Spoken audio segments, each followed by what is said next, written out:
In the name of the Father, and of the Son, and of the Holy Spirit. Amen.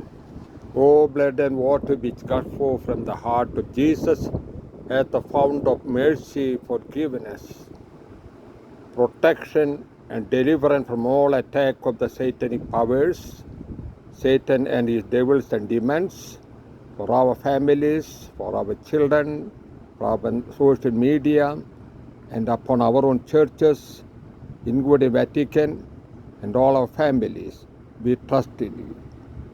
May the blood of Jesus cover and protect us from all attack of the evil one in different ways, and our state of Kerala and all the people in our country be protected by the blood of Jesus, by the saving cross of Christ. Amen. My dear friends, this is LBN Poratur, Marunadan Malabari. 3-4 ദിവസമായിട്ട് ഒരു ചർച്ച നടക്കുന്നുണ്ട് നമ്മുടെ നാട്ടിൽ. എന്താണ് കൂടോത്രം, മന്ത്രവാദം ഒക്കെ ശരിയാണോ, അത് അന്ധവിശ്വാസമാണോ? അത് അന്ധവിശ്വാസമല്ല എന്ന് തുടക്കത്തിൽ ഞാൻ പറയട്ടെ.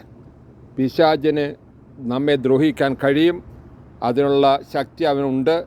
അതിനെക്കുറിച്ച് ആദ്യമായിട്ട് നമ്മൾ ആഞ്ചലോളജി എന്ന് പറയുന്ന തിയോളജി ഭാഗത്ത് ഞങ്ങളൊക്കെ പഠിച്ചിട്ടുണ്ട്.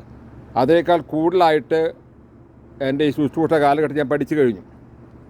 അപ്പം ഞാൻ ആദ്യമായിട്ട് പറയുന്നത് ഈ ന്യൂസ് 8 പിള്ളേരോടും ഹാജിമക്കാരോടും അങ്ങനെ ഒരു സാധനമുണ്ട്. പിശാചുണ്ട്, പിശാചിനെ സേവിക്കുന്നവരുണ്ട്. നമ്മുടെ കൊച്ചു കേരളത്തിൽ എത്ര വ്യത്യാസമുണ്ടെന്ന് എനിക്ക് ഏറ്റവും വിഷമമുള്ള സംഗതി ഇത്രയാണ്. ചാത്തനെ സേവിക്കുന്നത് ചാത്തൻ സ്വാമി എന്നാണ് വിളിക്കുക. ചാത്തൻ സ്വാമി. എൻ്റെ അയൽവാസികൾ ചെറുപ്പം മുതലേ ഞാൻ കണ്ടിട്ടുണ്ട്. ചാത്ത സ്വാമിക്ക് ബലി അർപ്പിക്കുകയാണ്, കോഴീനെ കൊടുക്കുക. പല അമ്പലങ്ങളിൽ ഇപ്പോഴും ഉണ്ട് അതൊക്കെ. മനസ്സിലായോ? ഇനി ഇതിനിടയ്ക്ക് ഒരു കേസ് വന്നത് നമ്മുടെ ഇയാളുടെ പൂജിച്ചു. എനിക്ക്